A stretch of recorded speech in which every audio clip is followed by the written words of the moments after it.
गीत हो, मेरी बांसुरी का गीत हो।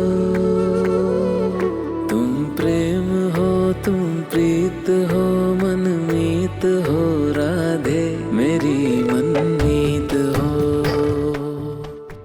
बांसुरी टूट चुकी है किंतु उसकी धुन अब भी मन में शेष है। ये चित्र उसी का प्रतीक है राधा। तुम प्रेम हो राधा, अब नियति तुम्हें स्वयं द्वारका बुला रही है। मैं जानता हूं तुम तब तक नहीं आओगी जब तक मैं तुम्हें नहीं बुलाता।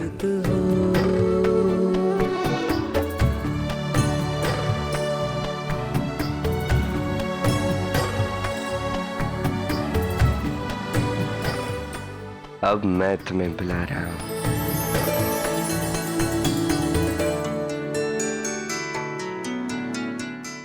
द्वारका आओ राधे। रुक्मिणी ने राधा को बुलवा लिया है तो मुझे भय लग रहा है कहीं कुछ अनिष्ट ना हो जाए। रेवती जी, सारी चिंताएं त्याग दीजिए, कुछ अनिष्ट नहीं होगा। अरे राधा ने इतनी अधिक सहायता जो की है रुक्मिणी की, इसीलिए बुलवा रही होगी। वैसे कुछ क्षणों के लिए तो मैं भी बहुत चिंतित हो गया था रेवती जी। हाँ, वो सखियों के प्रेम, जल क्रीड़ा, रासलीला के विषय में जानकर थोड़ी रुष्ट अवश्य हुई थी वो, किंतु अंततः सब ठीक हो गया। तो अब चिंता किस बात की रेवती जी? वो बलराम जी, बात ये है कि उस दुष्ट कुटिला ने रुक्मिणी के कान भर दिए थे, जिससे कि रुक्मिणी राधा को लेकर अनुचित सोच रही थी। मुझे बहुत बुरा लगा और मैंने क्रोध में आकर उसे सब सच सच बता दिया, ताकि वो राधा का मान रखे, उसके त्याग को, उसके प्रेम को समझे। सब सच बता दिया अर्थात? यही कि राधा कृष्ण अनंत के प्रेमी है।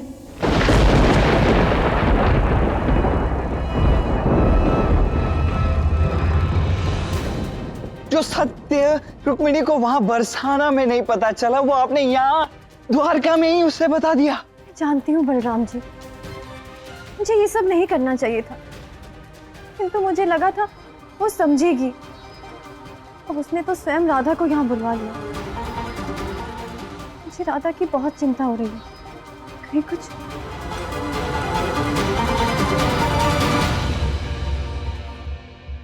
युक्ति जी, भावनाओं में बहकर आपने ये उचित नहीं किया।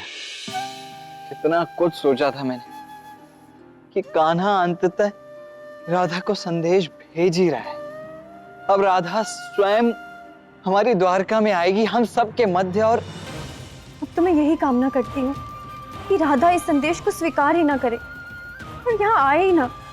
आप चिंता मत कीजिए, अब इस समस्या का समाधान तो केवल कान्हा ही कर सकता है।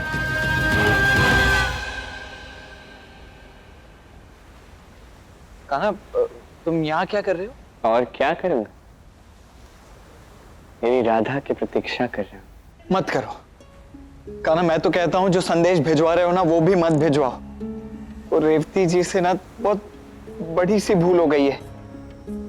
किंतु संदेश तो अब जा चुका है, तो इसमें भाभी की कोई भूल नहीं है। ये तो बस नियति का एक खेल है जिसमें साधन रेवती भाभी बनी। अर्थात तुम्हें सब ज्ञात है? कान्हा, ये जानते हुए भी कि रुक्मिणी राधा को यहाँ किस भावना से बुला रही है, तुमने राधा को संदेश भेज दिया। मैंने रुक्मिणी को वचन जो दिया था। अर्थात अब तो एक ही आशा है कि राधा तुम्हारे इस संदेश को स्वीकार ही ना करे, अन्यथा यदि राधा यहाँ आ गई तो नहीं नहीं नहीं, नहीं, नहीं कान्हा, यदि राधा यहाँ आ गई ना तो अनर्थ हो जाएगा। कहीं रुक्मिणी ने राधा को आहत कर दिया तो, या स्वयं आहत हो गई तो? दाऊ, शांत हो जाइए। देखिए, इस भय को, इस चिंता को त्याग दीजिए और रुक्मिणी के विषय में ऐसा सोचने की आवश्यकता ही नहीं है, क्योंकि दाऊ रुक्मिणी बहुत विशेष है। राधा भी कृष्ण से प्रेम करती है, रुक्मिणी भी कृष्ण से प्रेम करती है। अब जिस प्रकार इस प्रेम को अनुभव करने के लिए, इसे समझने के लिए राधा को एक कठिन यात्रा तय करनी पड़े, उसी प्रकार रुक्मिणी को भी एक यात्रा करनी पड़े।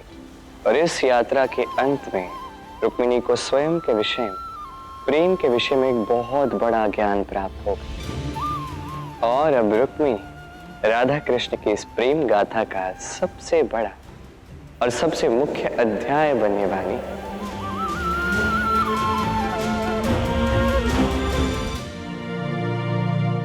राधा रानी, आपके लिए द्वारकाधीश श्री कृष्ण का संदेश आया है।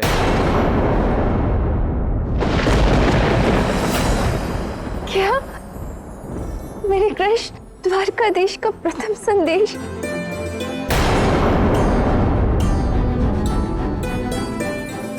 राधा, इतना प्रसन्न होने की कोई आवश्यकता नहीं है। कृष्ण का विवाह हो चुका है, वो किसी और का पति है। संदेश में यही लिखा होगा कि राधा, अब मुझे भूल जाओ, हमारे मध्य ऐसा कुछ भी नहीं था। इसी बात का आग्रह करने के लिए संदेश भेजा होगा, और क्या। लिखा कुछ भी हो, मेरे लिए तो यही पर्याप्त है कि मेरे कृष्ण का संदेश है।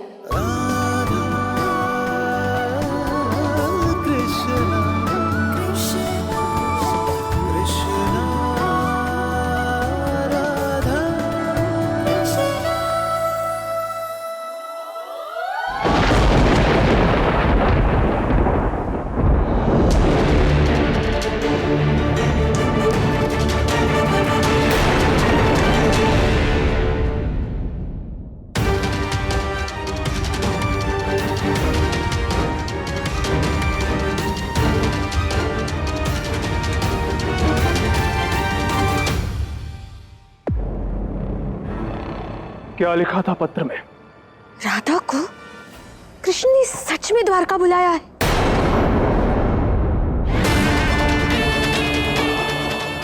तो मैं उचित था। इसका अर्थ वो सच में राधा को लेने आ रहा है, किंतु मैं ऐसा कदापि होने नहीं दूंगा।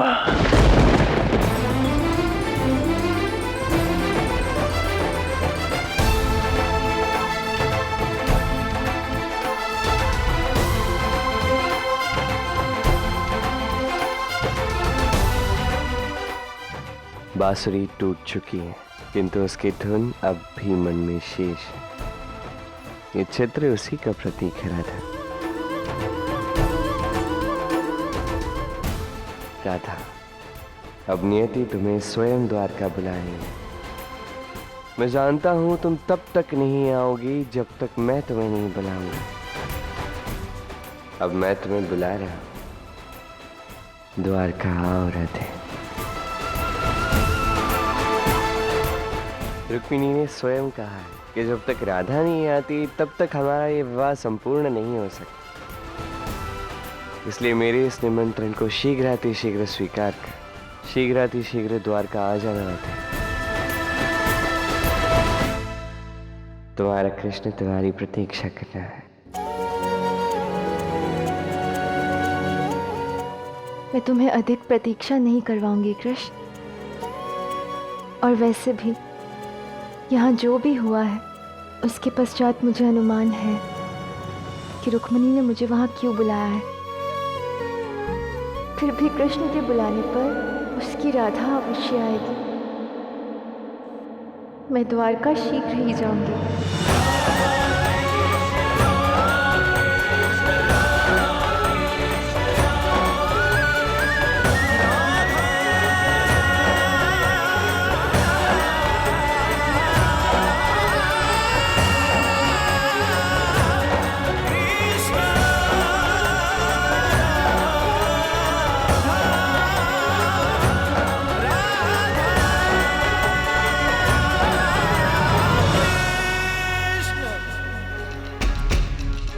रानी, वहां जाना उचित नहीं होगा।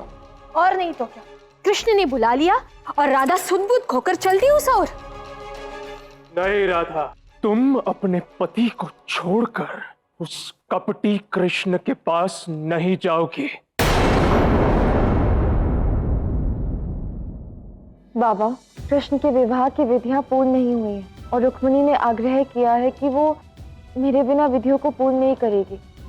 आप तो महापंडित है ना बाबा, आप तो समझते हैं कि किसी का भी विवाह अधूरा रहना इतना बड़ा दोष है। विवाह जैसे पवित्र बंधन को तो पूर्ण होना ही चाहिए ना। फिर बरसाना का क्या राधा रानी? इसका दायित्व कौन संभालेगा? आप बाबा।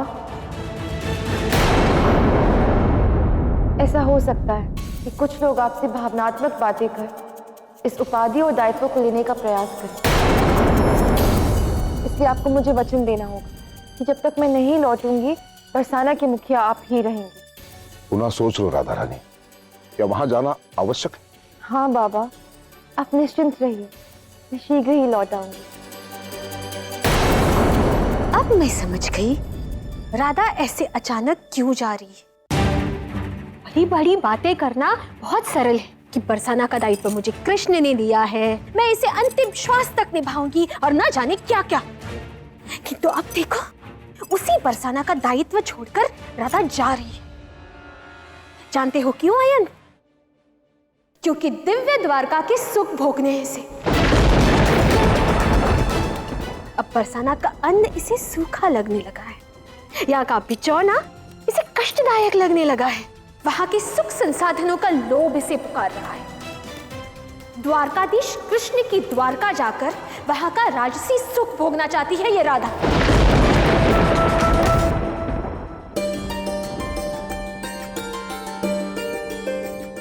कृष्ण, भोजन ग्रहण कीजिए ना, ये सभी रसोई मेरे राज्य से आए हैं, केवल आपके लिए।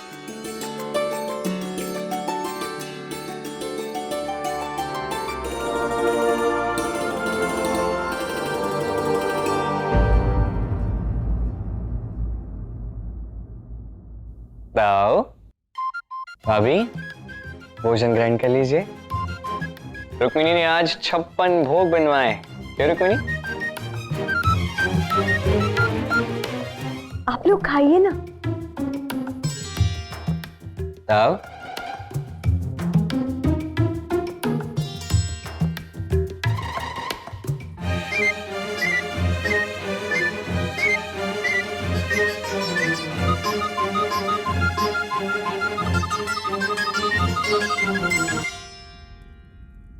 कृष्ण, खीर चक्कर तो बताइए।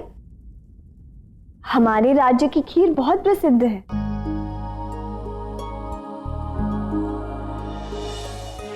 जी।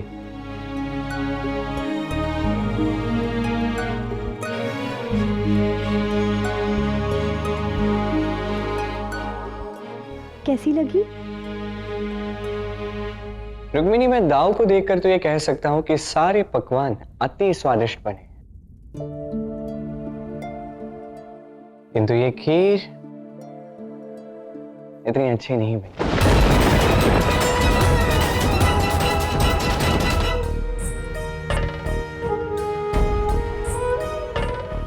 उसे मेरी खीर थोड़ी अधिक अच्छी लगी। तुम्हारी भी अच्छी लगती यदि तुमने उसमें अधिक गुड़ की मिठास ना डाली होती।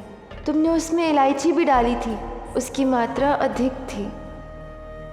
महाराज, मैंने आपसे कहा था ना कि इसमें इलायची मत डालना।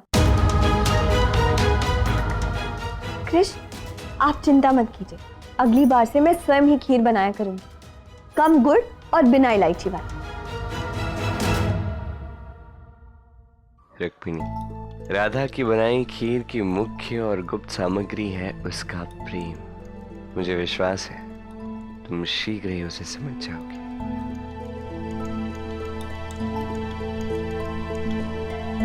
श्री कृष्ण, राधा रानी ने आपका निमंत्रण स्वीकार कर लिया है और वो शीघ्र ही द्वारका आने वाली हैं।